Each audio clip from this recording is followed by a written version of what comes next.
আপনারা দেখছেন SR24x7 news. আসলে এতদিন ধরে সেন্ট্রাল গভর্নমেন্ট গুজরাট বানাতে চেষ্টা করছিল বাংলাকে, এখন বিহার বানাতে চেষ্টা করছে। আমরা কিছু অবাক হইনি, কারণ আমরা এটাতে এখন 2 বছর 3 বছর ধরে বঞ্চিত হয়ে হয়ে আমরা এখন এটাতে সয়ে গেছে, বঞ্চনাটা সয়ে গেছে। আর আমাদের লড়াই চলতে থাকবে যতদিন বঞ্চনা আমাদের প্রতি, বাংলার মানুষের প্রতি তারা করবেন, দেখাবেন ইচ্ছাকৃতভাবে, ততদিন আমাদের লড়াই আরও জোরদার হবে ততদিন। আমি আসলে যেহেতু সকাল থেকে আজকে আমাদেরও বিধানসভা অধিবেশন চলছে, তো আমি ডিটেলে এখনও সবকটা করতে পারিনি। এই জন্য আমি পুঙ্খানুপুঙ্খ বিশ্লেষণ করতে পারবো না, পুরোটা জেনে করা উচিত না।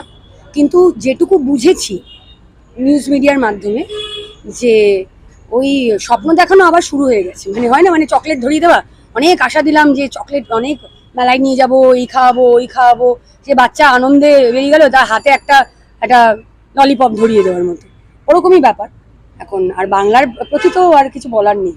মোদিজির গ্যারান্টি তো এরকমই হয়। ওই যে আমি কিছুদিন আগে জিজ্ঞাসা করছিলাম যে কি কি হয়, সেটা খায় না মাথায় দেয়।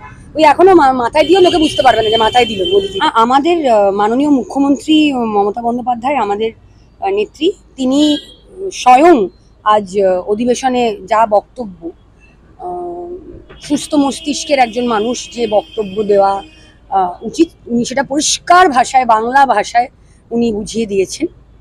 আমার এতদিন ধরে এটা চলছে, আমার আর বলারও ইচ্ছে নেই।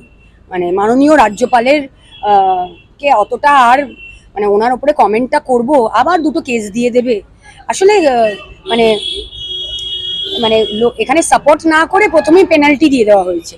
আর একজন নতুন নবনির্বাচিত বিধায়ক, তার গিফট হিসেবে আমি একজন কনস্টিটিউশনাল হেডের থেকে পেয়েছি হচ্ছে কেস দিয়েছেন উনি। তো ঠিক আছে, কেস দিয়েছেন, আইনের পথে চলবে, সেখানে কোনো অসুবিধা নেই। কিন্তু ওনাকে তো বললেও উনি শোনেন না, কিছুই না বললেও শোনেন না। কি আর বলবো, আমার ইচ্ছেই নেই।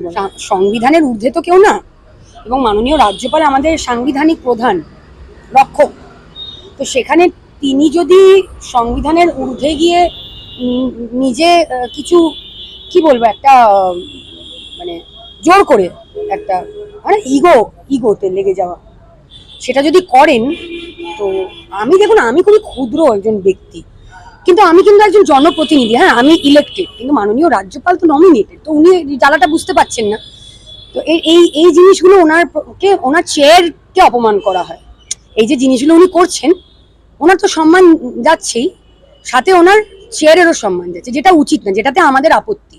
যে কনস্টিটিউশনাল হেড যদি কনস্টিটিউশনের ঊর্ধ্বে যায়, সেটা তো উচিত না, না। আর আমরা তো সংবিধান মেনে প্রথাগতভাবে যা হয়ে এসছে এত বছর ধরে, কোনোদিন এরকম হয়নি যে কোনো বিধায়ক, তাও আবার বাই ইলেকশনে জিতে, রাজভবনে গিয়ে শপথ নিয়েছে। উনি কি আমাকে মন্ত্রিত্ব দিচ্ছিলেন? আমি যেটুকু জানি, মন্ত্রীরা রাজভবনে গিয়ে শপথ নেয়।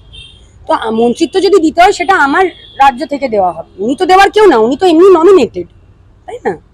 আমাদের উনি সবসময় ইন্সপায়ার করেন লিডার হিসেবে। একজন লিডারের এরকমই হওয়া উচিত।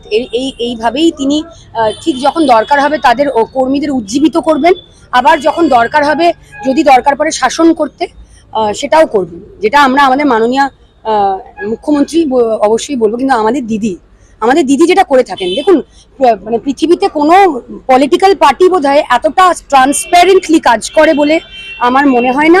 কোনো পলিটিক্যাল পার্টি কোনো গভর্নমেন্ট বোধহয় এতটা ট্রান্সপারেন্ট ভাবে তাদের আমলাদের সাথে কথোপকথন করে কিনা সন্দেহ আছে। শ্রদ্ধেয় নরেন্দ্র মোদীজি প্রেস বাইট একবার একটা দিয়ে দিন, আনপ্ল্যান্ড ওয়েতে দেবে। উনি তো আজ অব্দি দেননি, এতগুলো টার্ম উনি রয়েছেন। কিন্তু আমাদের মুখ্যমন্ত্রী কিন্তু পুরো লাইভ করে, ওপেনলি, যদি অন্যায়ও করে, সেটা যেই অন্যায় করুক না, পৃথিবীর সামনে শাসন করে এবং বলে যে হ্যাঁ, আমার লোক এই অন্যায় করেছে, শাসন করা হবে।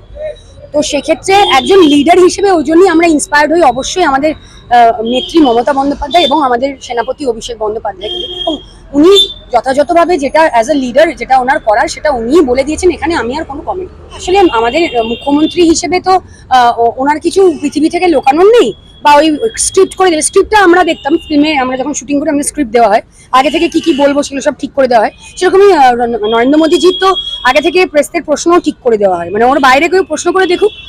তো সেক্ষেত্রে আমাদের মুখ্যমন্ত্রী সবসময় খুব ট্রান্সপারেন্ট ছিলেন, আগামীতেও থাকবেন। আমাদের সেনাপতিও ট্রান্সপারেন্ট, এই জন্যই উনি ওই ওপেন মঞ্চ থেকে বলেছেন যে আমাদের দলের কেউ যদি ঠিকমতো কাজ না করে থাকে তার বিরুদ্ধে ব্যবস্থা নেবে দল। তো এটা এমনি তো হওয়া উচিত। Thank you.